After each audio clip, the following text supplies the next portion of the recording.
વડોદરાના પ્રથમ વરસાદના ઝાપટે જ બાપોદ અને આજવા રોડ વિસ્તારના રસ્તાઓની હાલત અત્યંત બિસ્માર બની. વડોદરામાં વરસાદની પ્રથમ જ ઝાપટે મહાનગરપાલિકાની પ્રી મોન્સૂન કામગીરીના દાવાઓની પોલ ખોલી નાખી છે. શહેરના અનેક વિસ્તારોમાં રસ્તાઓ પર ચંદ્રના આકાર જેવા મોટા ખાડાઓ પડી ગયા છે. બાપોદ અને આજવા રોડ વિસ્તારમાં રસ્તાઓની હાલત અત્યંત બિસ્માર બની જતા વાહન ચાલકો ભારે હાલાકી ભોગવી રહ્યા છે. સ્થાનિકોમાં તંત્ર સામે ભારે રોષ જોવા મળી રહ્યો છે.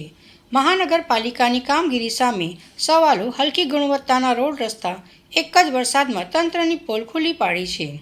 વડોદરામાં પ્રથમ વરસાદ બાદ શહેરના બાપોદ વિસ્તારમાં રસ્તાઓ પર અસંખ્ય ખાડાઓ પડી ગયા છે. રોડ પર પડેલા કમરતોડ ખાડાઓના કારણે વાહન ચાલકોને રોજિંદી અવરજવરમાં ભારે મુશ્કેલીઓનો સામનો કરવો પડી રહ્યો છે. અનેક સ્થળોએ વાહન ધીમા પડી રહ્યા છે તો અકસ્માતનો ભય પણ સતત સતાવી રહ્યો છે. બીજી તરફ આજવા રોડ વિસ્તારમાં યોગ્ય પુરાણ ન કરવામાં આવતા રસ્તા પર ભૂવા પડવાની ઘટનાઓ પણ સામે આવી છે. વરસાદના પાણી સાથે રસ્તાની ગુણવત્તા ધોવાઈ જતા મહાનગરપાલિકાની કામગીરી પર સવાલો ઊભા થયા છે.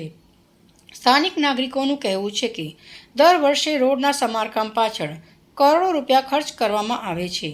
તે છતાં પ્રથમ વરસાદમાં જ રસ્તાઓ તૂટી જાય છે, જેના કારણે તંત્રની કામગીરી સામે લોકોમાં ભારે નારાજગી જોવા મળી રહી છે.